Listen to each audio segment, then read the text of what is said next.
Assalamualaikum warahmatullahi wabarakatuh. Selamat siang dan salam sejahtera untuk kita semua. Yang terhormat Ibu Tia Lindarni SIKOM MIKOM selaku tutor mata kuliah Public Speaking serta teman-teman yang saya banggakan. Pertama-tama, marilah kita panjatkan puji dan syukur atas kehadiran Tuhan Yang Maha Esa, karena atas rahmat dan karunia-Nya kita dapat berkumpul di forum ini dalam keadaan sehat dan penuh semangat. Teman-teman yang saya kasihi, siapa di antara kalian hari ini yang telah membuka Instagram, TikTok, ataupun WhatsApp? Saya yakin hampir semua, bukan? Tahukah kalian bahwa rata-rata remaja Indonesia menghabiskan waktu hampir 9 jam dalam sehari di dunia digital? Itu berarti lebih dari sepertiga hidup kita dihabiskan di layar smartphone. Media sosial memang luar biasa. Kita bisa berhubung dengan teman, belajar hal-hal baru, bahkan mengekspresikan kreativitas kita. Tapi, apa kita sudah menggunakan media sosial dengan bijak? Atau justru kita yang dikuasai oleh media sosial? Hari ini saya akan mengajak kita semua untuk berbicara tentang sesuatu yang sangat dekat dengan kehidupan kita, yaitu literasi digital dan keamanan bermedia sosial. Karena menjadi generasi digital bukan hanya soal mahir menggunakan media sosial dan teknologi, tapi juga tentang menjadi cerdas, kritis, bertanggung jawab dalam bermedia sosial. Teman-teman semua, media sosial ibaratkan pedang yang bermata dua, memiliki banyak manfaat. Seperti yang pertama, kita bisa berkomunikasi dengan teman dan keluarga tanpa batas jarak. Yang kedua, kita bisa belajar dan mengakses informasi dengan mudah. Yang ketiga, dapat mengembangkan kreativitas melalui konten yang kita buat, serta membangun jaringan dan peluang di masa depan. Namun, di sisi lain, bagi pengguna yang tidak bijak, ini adalah bahaya besar. Dan inilah yang perlu kita waspadai. Salah satu bahaya besarnya yaitu cyberbullying. Teman-teman, saya akan membagikan fakta yang mungkin mengejutkan. Berdasarkan penelitian, hampir separuh remaja di Indonesia atau 49% pernah mengalami cyberbullying, body shaming, hate comment, penyebaran foto tanpa izin, dan sebagainya. Ini bukan sekedar masalah sepele. Hal ini memiliki dampak yang serius. 67% korban cyberbullying mengalami depresi, kecemasan berlebih, hingga rasa rendah diri. Bahkan, korban cyberbullying memiliki risiko 2-3 kali lipat lebih besar berpikir untuk bunuh diri. Bayangkan, komentar jahat kita yang kita tulis hanya dalam hitungan detik bisa menghancurkan mental seorang dalam waktu yang sangat lama. Kata-kata yang kita unggah di media maya itu nyata, dan konsekuensinya juga nyata. Pertanyaannya untuk kita semua, apakah kita ingin menjadi pelaku yang menyakiti orang lain, atau ingin menjadi bagian dari sosial media yang menyebarkan kebaikan? Teman-teman, tanpa kita sadari, kita sering menjadi pelaku penyebaran hoaks tanpa kita sadari. Coba jujur, berapa kali kalian langsung membagikan postingan tanpa membaca sampai habis, atau share info ke grup WhatsApp karena judulnya sensasional? Data menunjukkan 87% pengguna media sosial, termasuk kemungkinan besar kita yang ada di sini, pernah menyebarkan informasi tanpa melakukan verifikasi terlebih dahulu. Artinya, hampir semua orang pernah menjadi penyebar hoaks tanpa disadari. Hoaks tentang kesehatan, politik, isu-isu sosial tersebar sangat cepat. Dalam 15-30 menit pertama, satu konten hoaks bisa dibagikan ribuan kali.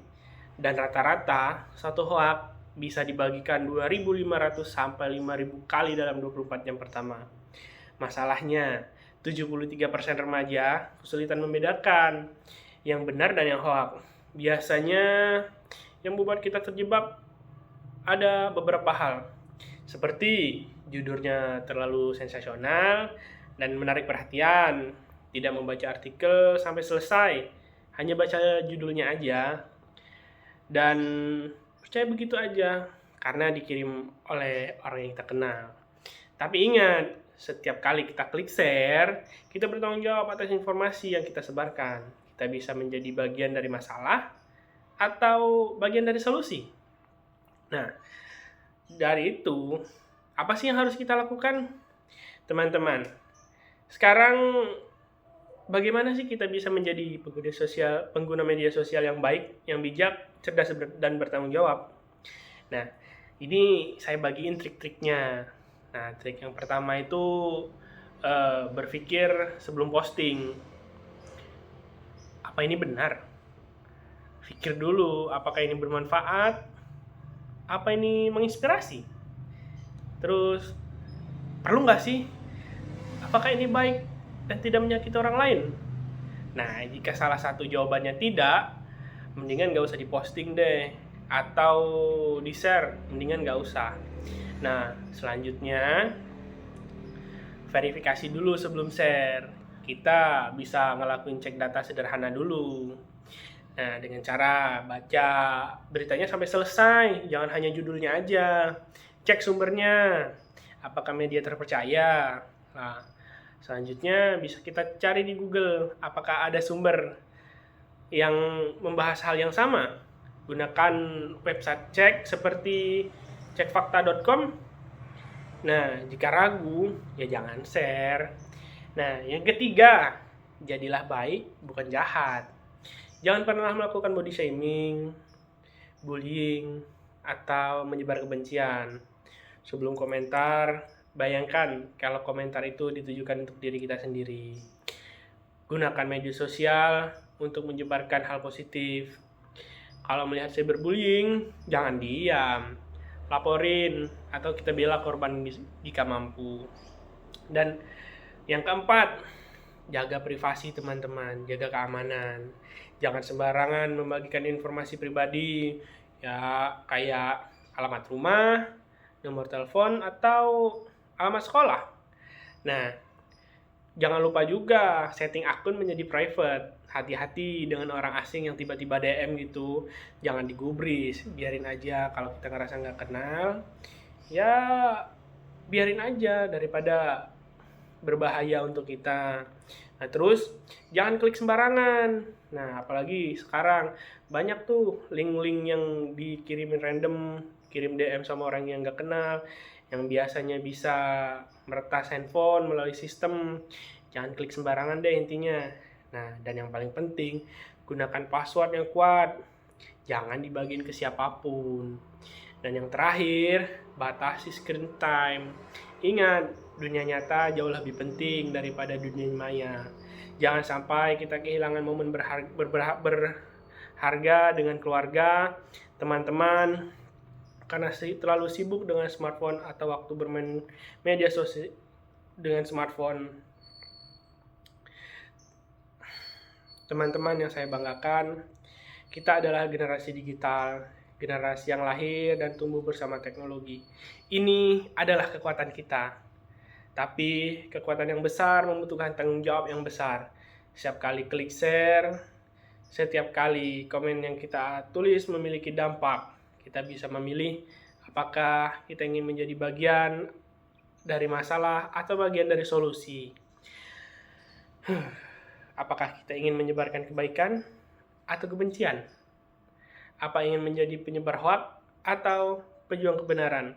Saya percaya kita semua bisa menjadi generasi digital yang cerdas, kritis, dan bertanggung jawab. Mulai dari hal kecil seperti berpikir sebelum posting, cek fakta sebelum share, sebarkan kebaikan, bukan kebencian. Lindungi diri dan teman-teman dari bahaya digital. Mari kita jadikan media sosial sebagai ruang yang aman, positif, dan bermanfaat untuk kita semua. Jadilah agen perubahan di lingkungan kita, mulai dari diri sendiri, mulai dari sekarang. Ingat, dengan kekuatan besar, datang tanggung jawab yang besar. Media sosial adalah kekuatan kita, mari gunakan dengan bijak. Terima kasih atas perhatiannya. Saya harap kita semua bisa mengambil pelajaran dan mulai menerapkan dalam kehidupan digital kita sehari-hari. Akhir kata, wassalamualaikum warahmatullahi wabarakatuh.